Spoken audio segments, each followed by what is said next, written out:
Thank you very much for that kind introduction. And let me thank the New Hampshire Institute of Politics and Neil Levesque for inviting me to be with you this morning. As Vermont's senator, in my political career, I have done hundreds of town meetings throughout the state of Vermont, and it is great to do a town meeting here in New Hampshire. And the reason that I do town meetings, and I think the reason why St. Anselm's holds meetings like this in the Institute of Politics, is I think that there is an understanding that the way we do politics in this country very often is basically not the right way. The smartest guy in the world cannot talk about the major problems facing this country in a 5-second soundbite. And the media does a disservice to us and to our nation when they look at politics as an American Idol show. Who's going to win and who's ahead and who's up today and who's down tomorrow. The problems are serious, and if we take our responsibility seriously as American citizens, we need to talk about the real issues.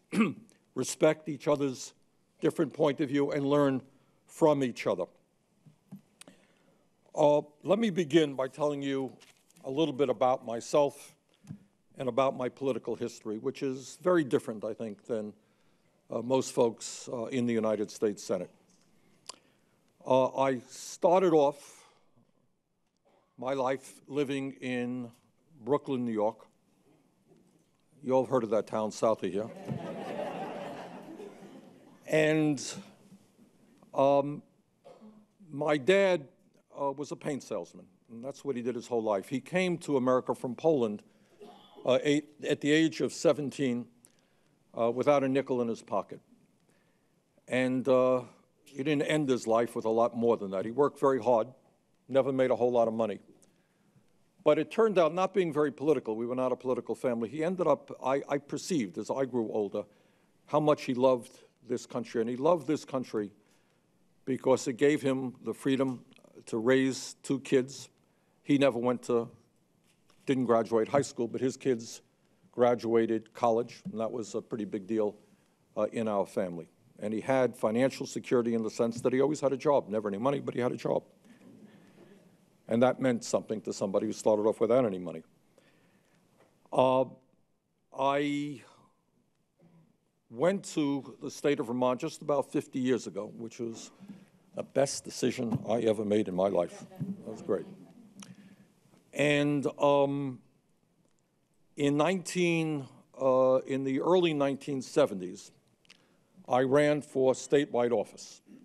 Senator Winston Prouty, some of you may remember, he had passed away. There was a special election, and I contested that election. And I ran really hard all over the state, and on election day, I ended up with 2% of the vote. But I was a persistent guy, and I wasn't going to give up in one election. Then we had the regular election in '72, and I ran on a third party, and I got 1% of the vote. Still not being the smartest guy in the world and not knowing when to quit, came back and ran for Senate again, and I got 4%, and I ran for governor of Vermont in '76, I think, and got 6% of the vote. And then I did figure out that was enough. That was enough. All right, I got a clue, all running on a third party without any money. But then back in 1981, a friend of mine came up to me, and he said, you know, there's a race for mayor in Burlington where I lived. And Burlington, as you all know here in New Hampshire, is the largest city in the state of Vermont. Has only 40,000 people, but it is our largest city, beautiful city. And he said, you know, I'm looking over the election results from the last time you ran, he said, and while you only got 6% of the vote statewide, you got 12% in Burlington, and there was some low-income and working-class wards where you got more than that. You got 12%, you got 14%. And maybe you should run for mayor. So we got some people together, and we thought about it. And I decided to do it, running as an independent. And I was taking on, at that point, back in 1981, an incumbent mayor who had served 5 terms, and nobody thought that this Democratic mayor was, that one could beat him. And the point that I want to make is not only that I won the election by all of 10 votes, to everybody's great shock. That was after the recount. It was 14. It went down to 10.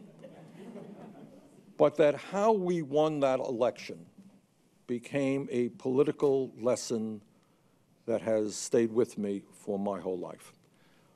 Nobody thought that we had a chance. And what we did is we put together a coalition. You all know what coalition politics is about. It's kind of an old phrase, not much in vogue now. But what we did is we said to the low-income people in the city who did not think they were getting a fair shake in terms of city services, we're going to stand with you. In fact, I did press conferences on low-income housing projects. And we talked to the union workers who work for the city, and AFSCME and the police union and the fireman union. We said, look, you're working hard. You deserve a fair shake in terms of contract negotiations. And we talked to women who had never had an opportunity to get into City Hall at that time, and we said, we're going to open the door to everybody, working people, low-income people, and women.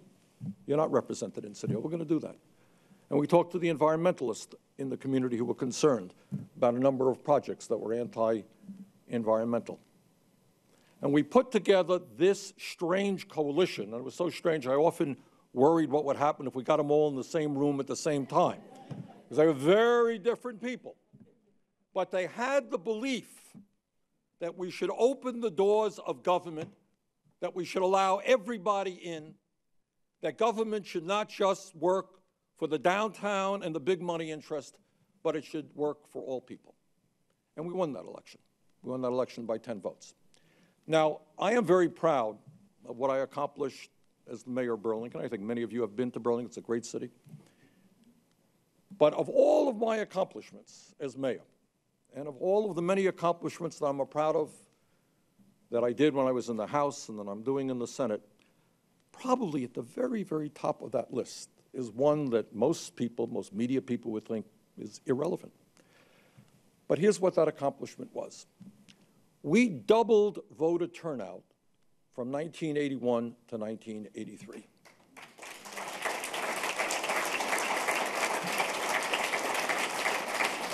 Now, how did we do that? And what is that lesson for today?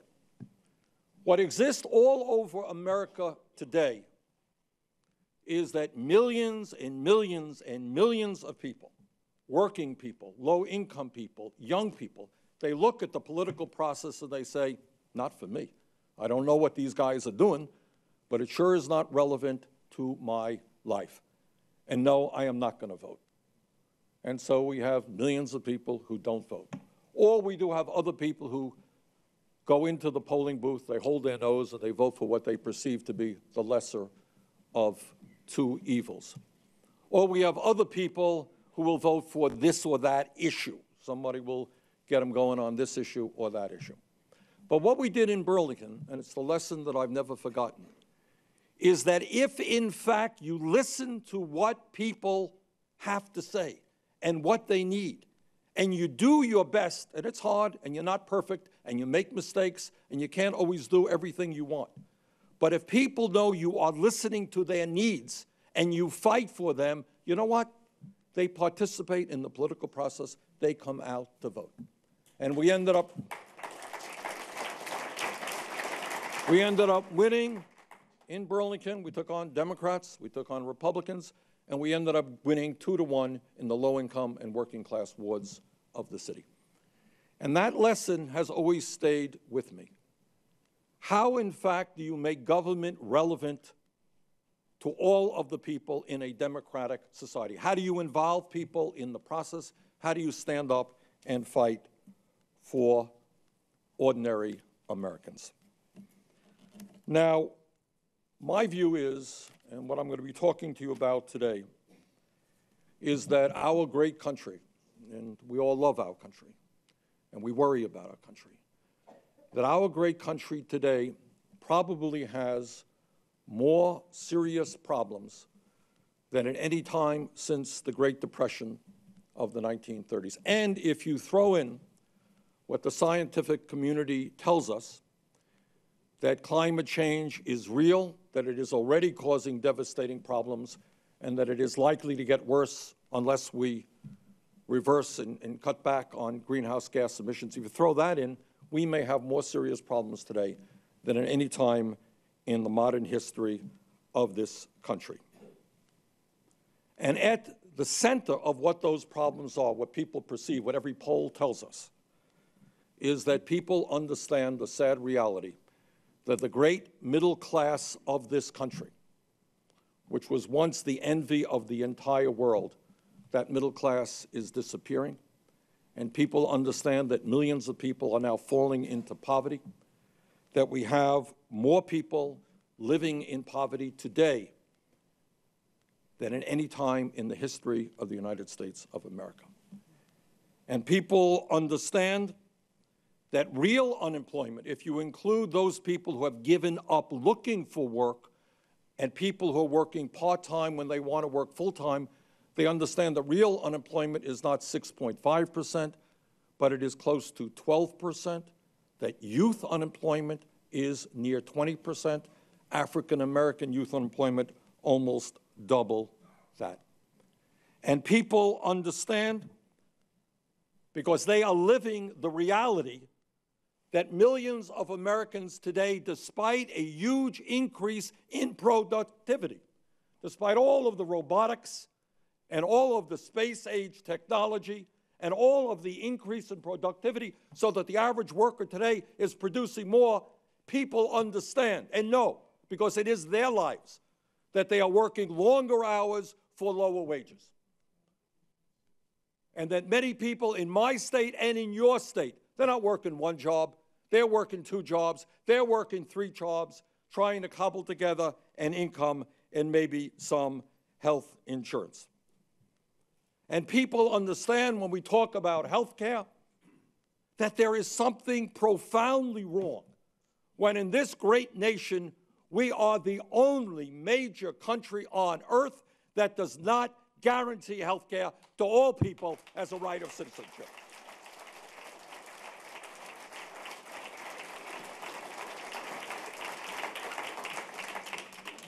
Now, there are a lot of angry people out there.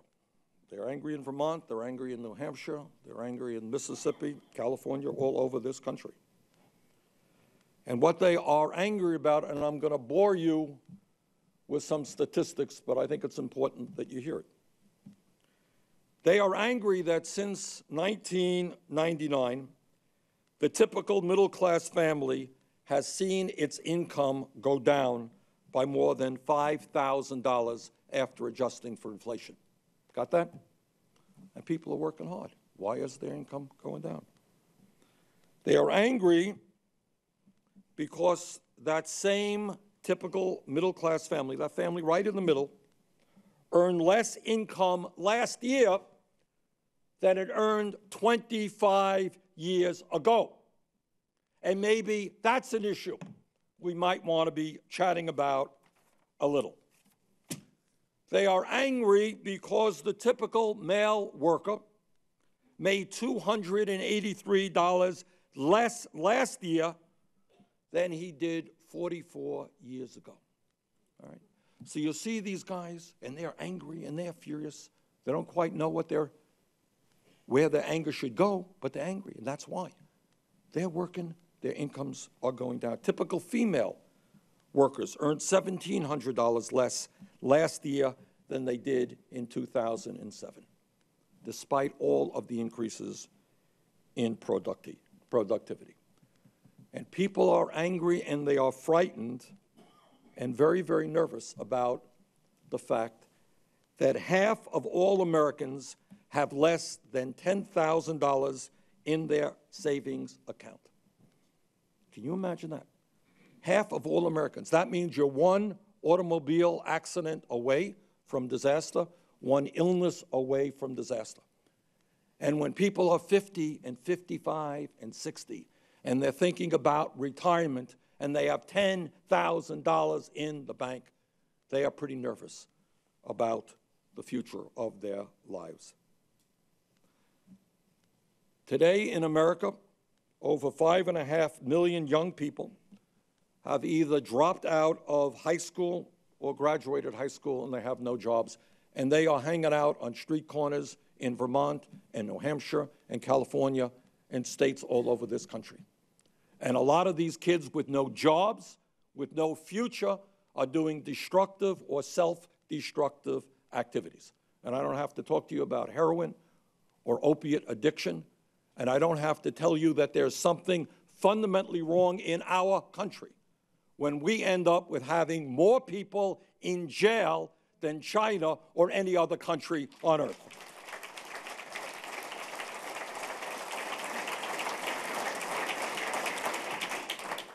And when people look about what's happening in America, when they go shopping, they go to a store, they get angry because they go shopping and they try to buy a product, maybe a holiday gift, and they look at the label and they say, where does that product come from? And it comes from China, and it comes from Vietnam, and it comes from Mexico. And meanwhile, they look at their own communities and they know that factories that used to pay workers a living wage have long been gone. That corporations taking advantage of our disastrous trade policies shut down in America, even if they were profitable here, and they go to China or other countries where they can pay people low wages. Not so many years ago, General Motors was the largest private employer in the United States of America, and they paid their workers, who were unionized, good wages and good benefits. Today, the largest private sector employer is Walmart, vehemently anti-union, who pay their workers low wages with minimal benefits. And if you want to look at the transformation of the American economy, you can look at it from being a General Motors economy, producing real products, paying workers real wages with good benefits, to a Walmart economy, anti-union, low wages, minimal benefits.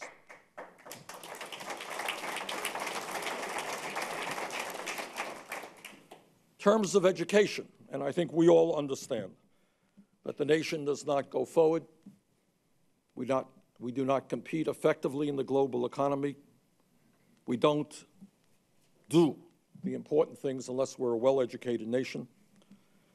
Today, it used to be, not so many years ago, that the United States ranked first in the world in terms of the percentage of our people who graduated college. Today, we are, I believe, tied for 15th place. Hundreds of thousands of young people, bright young people, have given up on the dream of going to college because they simply can't afford it, or because they don't want to leave school $30,000 or $40,000 or $50,000 in debt.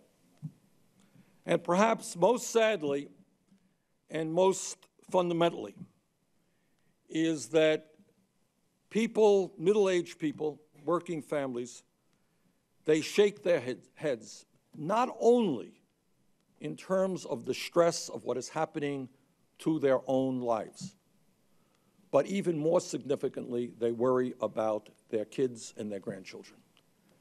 And they ask themselves, is it going to happen for the first time in the modern history of America that our kids are going to have a lower standard of living than our generation? Are our kids going to be able to go out into the world and get a job with a living wage? In fact, are our kids going to be able to go out and find any job at all? Do you know what it means for a kid who graduates high school who can't find a job in 1 year, in 2 years, in 3 years? Do you know what that does to that kid, that kid's entire life? And that's what parents are worrying about. Now, I think maybe the most important point that I want to make this morning is not just to talk about what's happening to the working people of our country and to our middle class, but to point out to you as strongly as I possibly can that this economic collapse is not happening to all sectors of our society. Yes, unemployment is high for working people. Yes, the middle class is shrinking. Yes, over 40 million Americans today, despite the modest successes of the Affordable Care Act, continue to have no health insurance. But there is another economic reality out there that everybody in this room and everybody in this country should also understand. And that is that today, the wealthiest people in this country are doing phenomenally well, and corporate America is enjoying record-breaking profits. And in fact, we are becoming a nation in which some people on the top have more money than they could ever dream of, while at the same exact moment, you have working people in New Hampshire, people with jobs, flocking into emergency food shelves, trying to get some food to take them over the week for their families. Today, the United States has, by far, not even close, the most unequal distribution of wealth and income of any major country on earth. And that gap between the very, very rich and everybody else is growing wider and wider and wider. Today, the top 1% owns over 38% of the financial wealth of America. Okay, top 1% owns over 38% of the financial wealth of this country. Who knows? Before you ask me questions, let me ask you a question. Who here knows roughly what the bottom 60% of the American people own? What's the guess? 11%. What do I hear? You know, we do auctions. 5%. What do I hear? 7%. What do I hear? The answer is 2.3%. Okay? Let me repeat it. Now, wealth is what we accumulate our entire lives. It's not what we earned last year. So if you took the wealth of America and you converted it into a large pizza with 100 pieces, what you got is one guy getting 38 slices of pizza and the bottom 60% sharing in 2.3 pieces of pizza. And that gap in wealth is worse than in any time since before the Great Depression. Today, one family, the Walton family of Walmart, is worth about $148 billion. That one family owns more wealth than the bottom 40% of the American people. Over the past decade, the net worth of the top 400 billionaires in this country has doubled. Got that? We're seeing more and more millionaires and more billionaires, and their wealth and income is exploding. Charles and David Koch. Ah, the Koch brothers. Shh, they will hear you at the other side of town. They're entertaining some of their friends over at the other side of town here today, as I understand it. And I'm going to talk a little bit about them later, but I just wanted to mention this about them to give you an idea of what's going on in America. Now, the Koch brothers, they're struggling. They want to be the wealthiest family in America. They haven't made it yet. But they are doing okay. Under that a terrible Obama administration, which is destroying all initiative and all wealth, and which they hate with a passion, their wealth went up last year from $68 to $80 billion. $12 billion increase in wealth in 1 year. Our other good friend, Sheldon Adelson, who owns the largest casinos in the world, mostly off the coast of China, I think. He is the 8th wealthiest person in the world. He is a poor cousin to the other guys. He's only worth $38 billion. But the point is, his wealth just last year went up by $11.5 billion. Now, we'll talk a little bit about wealth. What about income? What about income? Income is what you made last year. In terms of income, the last information we have covers the years 2009 through 2012. And during those years, 95% of all new income went to top 1%. 95% of all new income went to the top 1%. So you got people in New Hampshire, people in Vermont, people all over this country working hard. What are they finding? Well, you got a 2% reduction in their pay, or maybe their health care costs went up. All over this country, including many federal employees, by the way, today are earning less at a time when 95% of all new income went to the top 1%. The top 25 hedge fund managers made more than $24 billion last year. Now, that $24 billion, just to put it into the real world, is enough money to pay the full salaries of more than 425,000 public school teachers. 24 hedge fund guys made the equivalent of 425,000 public school teachers. Today, corporate profits are at an all-time high. CEOs of large corporations earn close to 300 times what their employees make. Each and every year, the wealthy and large corporations avoid paying their fair share of taxes. 1 out of 4 corporations in this country pays nothing in taxes. And the wealthy and large corporations avoid paying about $100 billion a year because they stash their money in the Cayman Islands and Bermuda and other tax havens. And you have major corporations over the last 5 years, companies like General Electric, Boeing, Verizon, and others, who make billions and billions of dollars in profits, managed at the end of the year to pay nothing. So that's the economic reality of America today. Rich doing unbelievably well. They're able to manipulate a rigged system, tax breaks for them, sending American jobs all over the world, getting golden parachutes of tens and tens of millions of dollars when they retire. But for the working families of this country, this is a very, very difficult moment. So let me just talk a little bit now, talked about some of the problems. Where should we go? What should we be doing? And let me touch on some of the areas that I've been working hard, along with other members of the Senate and other members of the House. When you ask people what the most serious problem facing this country is, they rattle off a whole lot. But at the top of every list is the issue of jobs. Jobs. And they understand, as I mentioned a moment ago, that real unemployment is a lot higher than official unemployment, and they understand that we need to create millions of decent-paying jobs in this country. And let me just give you a few ideas as to how we can do that and do it really quickly, and do it in a way that the economists tell us can be very, very effectively. I don't know about New Hampshire, but I do know that the roads and bridges and wastewater plants and water systems in the state of Vermont have serious, serious problems.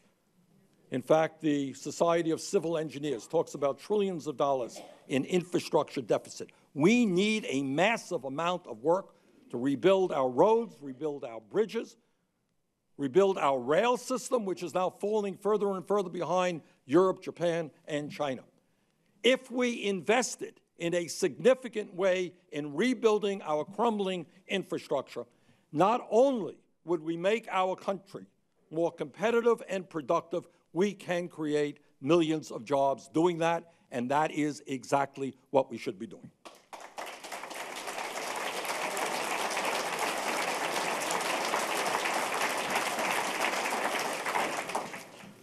We should also be rewriting our trade policies, which have benefited corporate America, but at the expense of working people. Corporate America has got to start reinvesting in the United States of America and start creating jobs in this country rather than in China.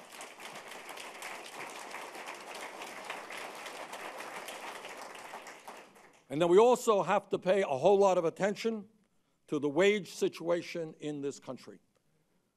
Today, nationally, we have a $7.25 minimum wage.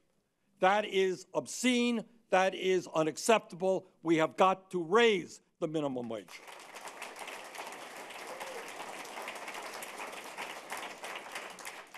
There will be legislation on the floor, I believe, of the Senate when we come back in 2 weeks. It calls for a 10-10 an hour. I would go further than that. But 10-10 is at least a start in bringing millions of people out of poverty. We also have to deal with the issue of pay equity. Is that right, women? Yeah. All right. And women should not be making 77 cents on the dollar that a man makes. We should all be paying our people equal wages for equal work. Say a word about health care. Heard one or two things about this Affordable Care Act, this revolutionary communist socialist plot. As I think many of you know, the concept of the Affordable Care Act came from Republican think tanks. And it was implemented by that well-known communist Mitt Romney a few miles south of here. I voted for it with hesitation, but I voted for it, among other reasons, because I was able to get $10 billion in it to expand community health centers all over this country.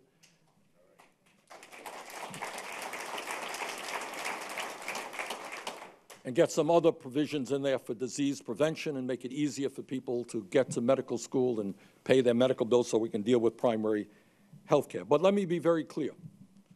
I think the Affordable Care Act has been a modest success. Obviously, the rollout was a disaster, and that's all anyone can talk about. Our Republican friends can talk about it. 5 years from now, nobody cares about the rollout. Nobody cares about a stupid website.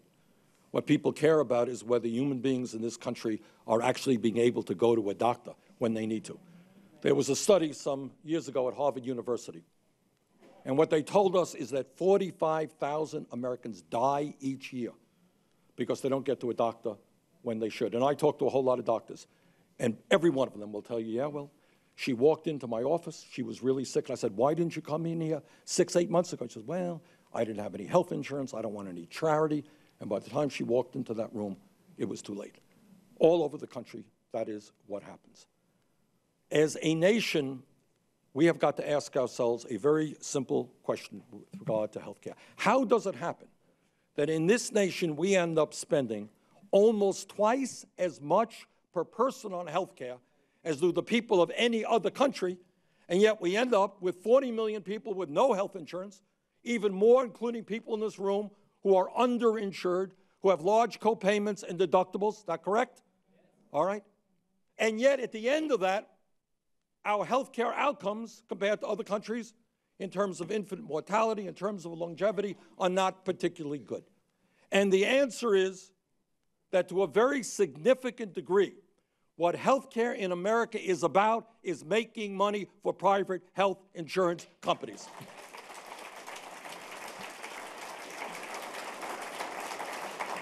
So I believe the Affordable Care Act is a modest step forward, but we've got to take a bigger step. And that is recognize that health care in the year 2014 must be a right of all people. I believe we should move to a Medicare for all single-payer program.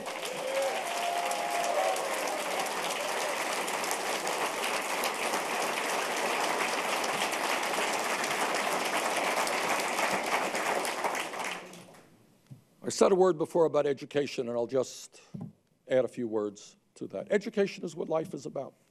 That's what it's about. Education is what life is about if you're 90, and it's what life is about if you're 1 year old. Every psychologist who has ever studied the issue, not a debate anymore, understands that the most important formative years of a human being's life are 0 to 4. And every psychologist who has written about the issue understands that if kids at that age get the emotional and intellectual nourishment that they need, they will do much better than if that was not the case. And yet, despite all of that knowledge, today in New Hampshire, today in Vermont, today all over America, millions of working families are struggling to find affordable, quality childcare. and they can't do it because it's just too expensive. And the result is that millions of kids have inadequate childcare or preschool education. And the great disgrace is, can you believe this? We are paying our childcare workers minimum wage in many cases, low wages without benefits. What kind of priority is that when we entrust little kids' lives to these folks and we don't give them the training, we don't give them the income, we don't give them the benefits they need to make that into the kind of important career it should be?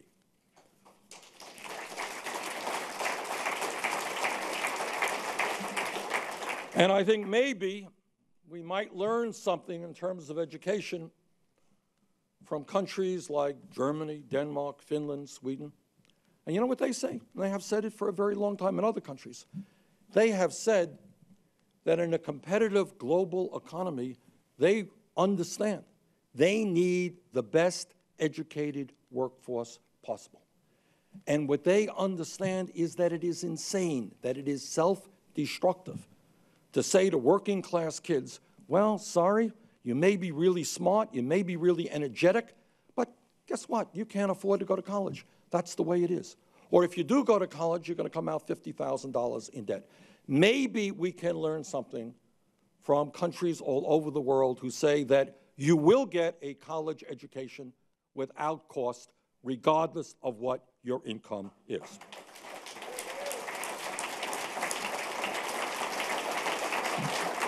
And just think of what that means to kids here in Manchester, Vermont, in Manchester, Vermont, and Manchester, New Hampshire, and Manchesters all over the country.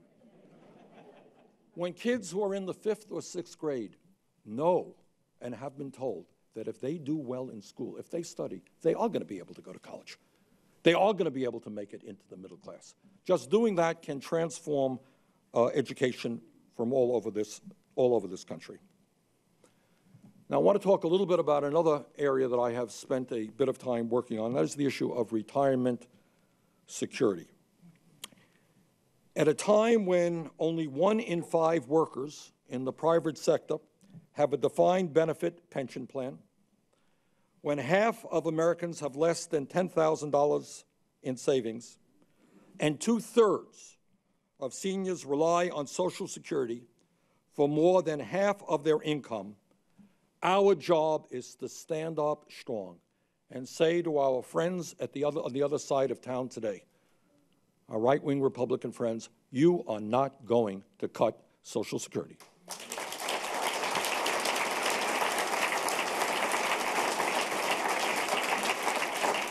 Now, I am going to give you there's a lot of difficult news out there, challenging news, bad news. I'm going to give you a success story here, which you helped make happen, and millions of other Americans made happen. I want to take you back 2-3 years ago to Washington, D.C. And here's what was going on in Washington, D.C. My Republican friends were saying, well, we have this terrible deficit, and we're going to get to that deficit in a minute and how that deficit was caused. But we have this terrible deficit, therefore we are going to have to do, what do they call it? Well, we're going to have to cut Social Security, train CPI, right? Okay. Now, they come up with this expression, chain CPI. You know why? Because nobody has a clue what chain CPI is. But chain CPI really amounts to significant cuts in COLA benefits for seniors and for, by the way, disabled veterans. And as chairman of the Veterans Committee, I was more than aware of that. What we did, now, at that point, 2.5 years ago, you had virtually every Republican. You had Bowles and Simpson, all these guys talking about it. You had many Democrats talking about it. And guess what? You had the President of the United States talking about it. And you have people like Pete Peterson. You know who Pete Peterson is? Some of you don't. Pete is a Wall Street billionaire, and this guy has put hundreds of millions of dollars into an obsession to cut Social Security. That's what he's wanted to do. And I got to tell you, this is a funny story. The last time and the first time I was on this campus was, I don't know, a year ago, year and a half ago. Pete Peterson's group, he has a group running around talking about the deficit, and they came to St. Anselm's College. So we organized a group of seniors from New Hampshire and Vermont and Massachusetts to say hello to those folks. And we filled up, not this room, but another room, and it was a very interesting meeting because Pete's friends heard from folks they did not necessarily want to hear from. But the point is, right now, when so many people living on the edge, when poverty among seniors is actually going up, when we have waiting lists for the Meals on Wheels program, the congregate meals program, when seniors, many seniors are in trouble, it would be morally grotesque for anybody to talk about cutting Social Security. Our job, in fact, we're working on legislation right now, is to expand Social Security.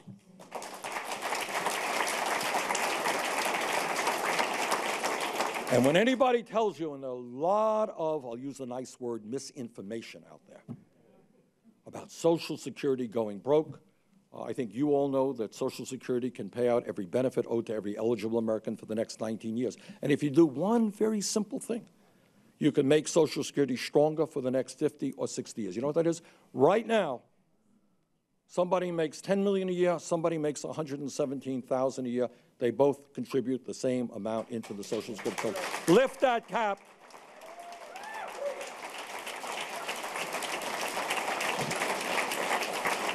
Lift that cap, and Social Security is strong for the next 50 or 60 years, and we can expand benefits, and that's what we have got to do.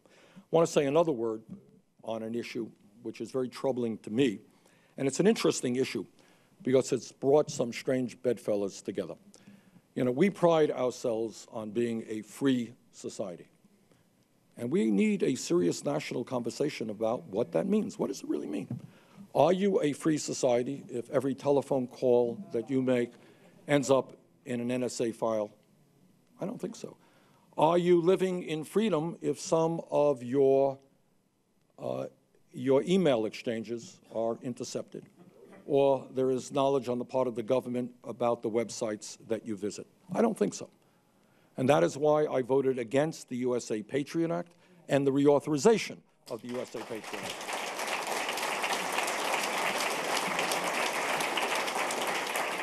So we have obviously got to be vigilant against terrorism. It is a very serious issue, but I do not think we have to undermine the Constitution of the United States to do that. Now, let me touch on, I keep saying this is an important issue, and every one of these issues is gigantically important, and we can talk about it for hours unto itself, but there's one that just, sticks out, having to do with whether or not this planet really survives. And that is the issue of climate change. Despite what you may see on Fox TV or in the media in general, the debate about the reality of climate change is over. The scientific community is overwhelmingly in agreement that climate change is real. It is caused significantly by human activity, that right now we are seeing devastating results of climate change in terms of floods, in terms of heat waves, in terms of forest fires, in terms of extreme weather disturbances. And what the scientists tell us is that situation will only get worse unless we boldly address the problem, significantly cut greenhouse gas emissions, and move toward sustainable energy. So it is to me, and I say this, I don't mean to be overly partisan today. I am partisan, obviously. And my Republican colleagues disappoint me, to say the least, every day. But while we can have disagreements on so many issues, it is very frightening to me, and I think to you, that you have virtually the entire Republican Party rejecting science, okay, in terms of climate change. They don't reject science in terms of cancer research. They don't reject science in many, many areas. But because of the power of the fossil fuel industry, the oil companies, the coal companies, the gas companies, because of that power, they are willing to push aside what is the overwhelming scientific evidence. And the truth of the matter is that if we are aggressive in reversing climate change, if the United States of America becomes the leader, we can have a huge impact in moving China, moving India, and moving other countries. And by the way, when we move to issues like energy efficiency and weatherization, in Vermont right now, we are weatherizing thousands of homes, I'm sure you're doing it here in New Hampshire. And you know, and by the way, your Senator Jeanne Shaheen has been very active on this issue. And when you do these things, you cut people's fuel bills very, very significantly. You cut greenhouse gas emissions. And what else do? You create jobs. That's what you do. So we should do that.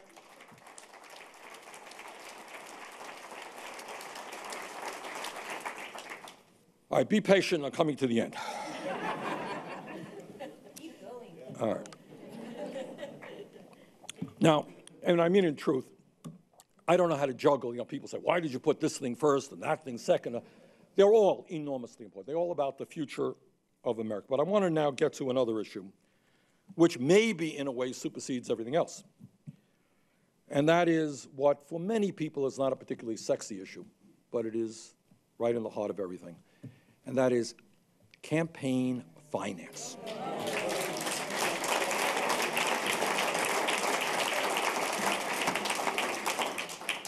Now, a few years ago, the United States Supreme Court made a decision that had people, to say the least, scratching their heads. And they said in the Citizens United case, and by the way, my understanding is Citizens United is one of the hosts of the Republican event over there, that they said that corporations are people, and equally important, that individuals could now spend as much money as they wanted in the political process because they had the First Amendment right of freedom of speech to do that. Okay. What is the impact on that case, and what's the impact of the recent McCutcheon case that we heard a couple of weeks ago?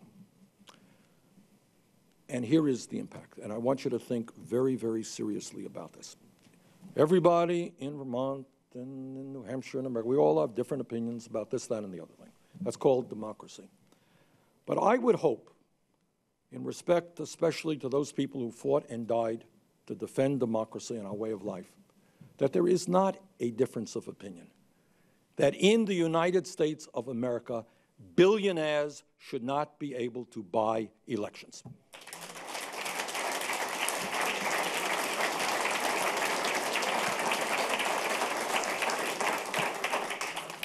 Let me give you very concrete examples of what I'm talking about, and it's happening literally today, the other side of town, right here in New Hampshire.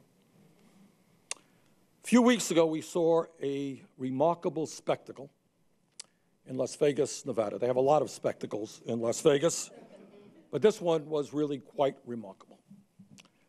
And that is Sheldon Adelson, worth many, many billions of dollars, beckoned Republican candidates for president to come to Las Vegas to tell him what they would do for him and how they would support his agenda. Now, I understand I'm stepping on sensitive toes here. You think that New Hampshire has the first presidential primary in the country, right? The Adelson primary is now the first primary in America. And the difference between the New Hampshire primary and the Adelson primary tells you everything you need to know about what's happening in politics today. In New Hampshire, candidates come, and they're Democrats and they're Republicans, and they hold town meetings and they talk to people, and people end up voting. Get one vote, and people vote for the Democrat, Republican, whatever they like. That's called democracy. What the Adelson primary is about, and if we don't change it, this is the future of American politics, is a billionaire saying, tell me what I want to hear. And if I like what you're telling me, I am prepared. And remember, Adelson earned $11 billion more last year. I am prepared to put hundreds of millions of dollars or maybe $1 billion into your campaign, because it doesn't matter to me. I have so much money, it really doesn't matter. Obama, in the last presidential election, spent a little over $1 billion. Mitt Romney spent a hair less. Both spent over $1 billion. These guys could take $1 billion out of their pocket today. They would not notice it was gone. So what you are looking at now is a situation where billionaires are going to control the political process. And if we do not get our act together, we are moving rapidly down the road to an oligarchic form of society where billionaires control not only the economic life of the nation, but the political life as well. And my friends, of any issue that I hope we bring people from all political persuasions about, I don't care if you're a conservative or a progressive or whatever you may be, we have got to fight to defend American democracy and not allow billionaires to take it over.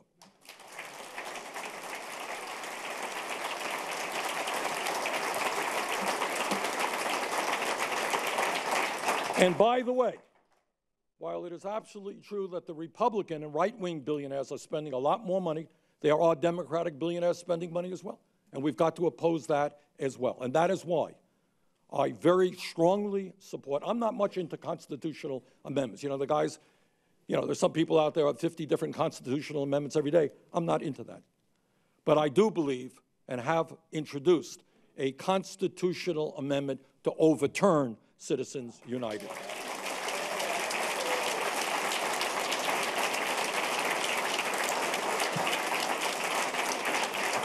And in my view, we need to move toward public funding of elections.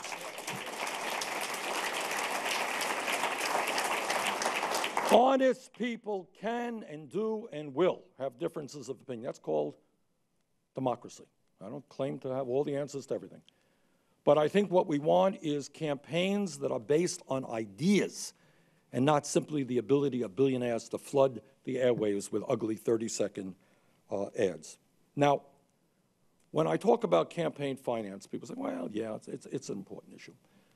But let me tell you why it is so important and what is going on today with regard to campaign finance. On Election Day, 1980, back in 1980, David Koch, and I'm using this just as I think, an important example. Most of you don't know this. But David Koch, back in 1980, one of the Koch brothers, ran for vice president of the United States on the Libertarian Party. That's fine. And he ended up, out of his own pocket, financing much of the campaign. And, and that's all fine. But I want to take you down a road now because I want you to understand this. I want you to understand what was in the 1980 Libertarian platform that Koch ran on, and which he got 1% of the vote on, which in 1980, the ideas that he espoused were considered extremist, wacky, kooky, way out of the mainstream. Today, the political tragedy of the time is those extremist ideas are now mainstream in the Republican Party. And I want to give you some examples. I'm going to give you quotes from the Libertarian platform of the 1980 party. Koch ran on. Quote, "We urge the repeal of federal campaign finance laws and the immediate abolition of the despotic Federal Election Commission." End of quote. Do you understand what that means? Do you understand that 2 weeks ago, Clarence Thomas, in a decision, said exactly that? And that is where the Republican Party today, in 2014, is moving. They want to end all restrictions on campaign finance. And you know what that will mean? Is that a handful of billionaires will sit in a room and say, let's put 20 million into New Hampshire. Let's put 150 million into California and 30 million into Vermont. And for these guys, it is a drop in the bucket. So if you allow unlimited spending in any way, directly to candidates, independent, we will certainly lose the foundations of American democracy. That is what they were talking about 34 years ago, and in fact, that is what is happening today. Here's another plank, 1980 Libertarian Party. And I quote, "We favor the abolition of Medicare and Medicaid programs." End of quote. Well, they haven't succeeded, but they're trying. If you read the Ryan budget just passed by the Republican House last week, That budget would end Medicare as we know it and move it toward a voucher-type program. In other words, what it would say is we're going to give you, when you are 65 or 67, and they probably want to raise the age for Medicare eligibility anyhow, we're going to give you a check. And here's your check for $7,000 or $8,000, and you can go to any private insurance company that you want. Well, if you have cancer, that will last you about 1 day, maybe. But that is their plan to how they want to deal with Medicare. In terms of Medicaid and other health care programs, the Ryan budget does not end Medicaid, but it would take health insurance away from 40 million Americans over a 10-year period by cutting Medicaid by more than $1.5 trillion, and would also end the Affordable Care Act. Remember what the Koch brothers said back in 1980. This is what they also said, and I quote from their platform, quote, "We favor the repeal of the fraudulent, virtually bankrupt, and increasingly oppressive Social Security system. Pending that repeal, participation in Social Security should be made voluntary," end of quotes. Well, it should be involuntary. Many of my Republican colleagues believe just that. Furthermore, in 1980, Koch brothers' Libertarian Party platform stated, quote, "We oppose all personal and corporate income taxation, including capital gains tax. We support the eventual repeal of all taxation. As an interim measure, all criminal and civil sanctions against tax evasion should be terminated immediately," end of quote. Well, today's Republican Party does not believe in the end of all taxation. They don't. But the recently passed Ryan budget, passed by the Republican House, provides a $5 trillion tax break for the wealthiest people in this country and large corporations. The Ryan budget would provide an average tax break of at least $200,000 a year for millionaires. And lastly, and again, see what's happening today. This is talked about in 1980.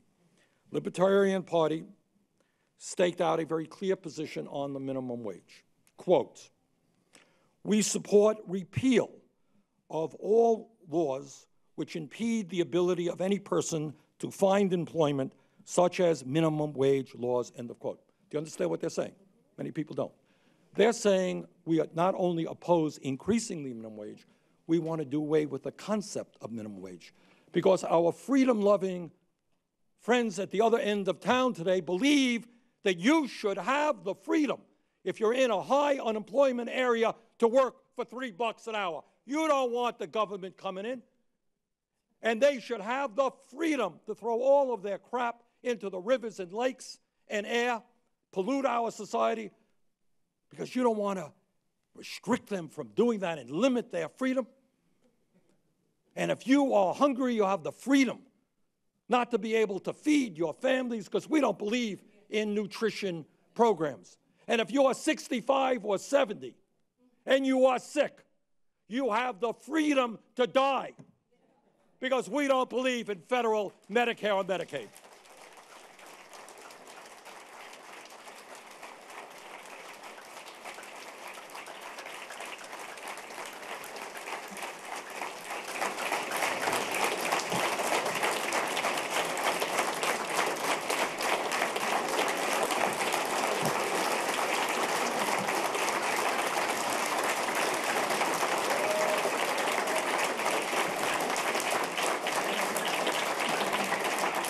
And that is the essence of what the Koch brothers and all of their organizations believe in. Freedom for billionaires to get richer, freedom for coal companies to continue polluting our nation and moving us in a disastrous way with regard to climate change, freedom of Wall Street to continue to go about their greedy, illegal ways to disrupt our entire economy. That's their definition of freedom. So to my mind, here's where we are right now. I've touched on a lot of issues. and all of them, without exception, are important. And there are many other issues I didn't even say a word about that are terribly important as well. But where we are in this moment of history is pretty clear to me.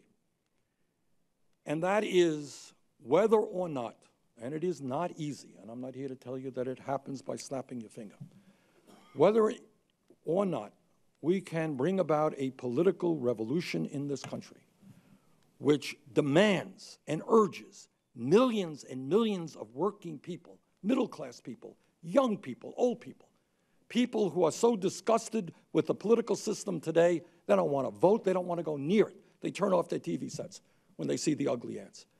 Can we somehow bring them into the political process? And here is the very good news.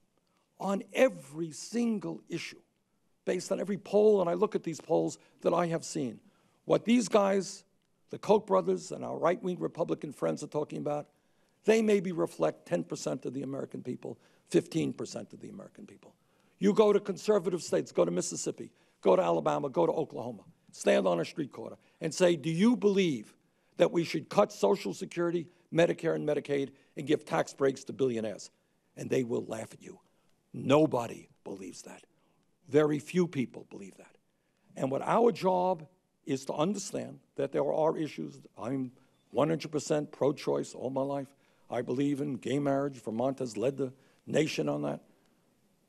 But we have to understand there are differences of opinion. I have to respect other people's differences of opinion. But our challenge is, can we bring together working families all over this country to stand for an America which makes sure that every single person has at least a modest standard of living, that our kids do well, that we end the international embarrassment of having the highest rate of childhood poverty in the industrialized world, that we do well by our seniors? Can we do that? I think we can. So what the challenge is about is whether we move in that direction, bringing tens of millions of people together, getting them involved in the political process, having meetings like this all over America, having debates, having discussions, and expanding and strengthening our democracy. That's the way I think we've got to go. And then there's another way, which the guys at the other end of town are talking about, and that is a handful of billionaires pumping hundreds of millions, if not billions of dollars into campaigns, having candidates come before them and getting the litmus test that they will support the billionaire agenda. That's where we are in America. Either a strengthened democracy or an oligarchy, and I vote for democracy. Thank you very much.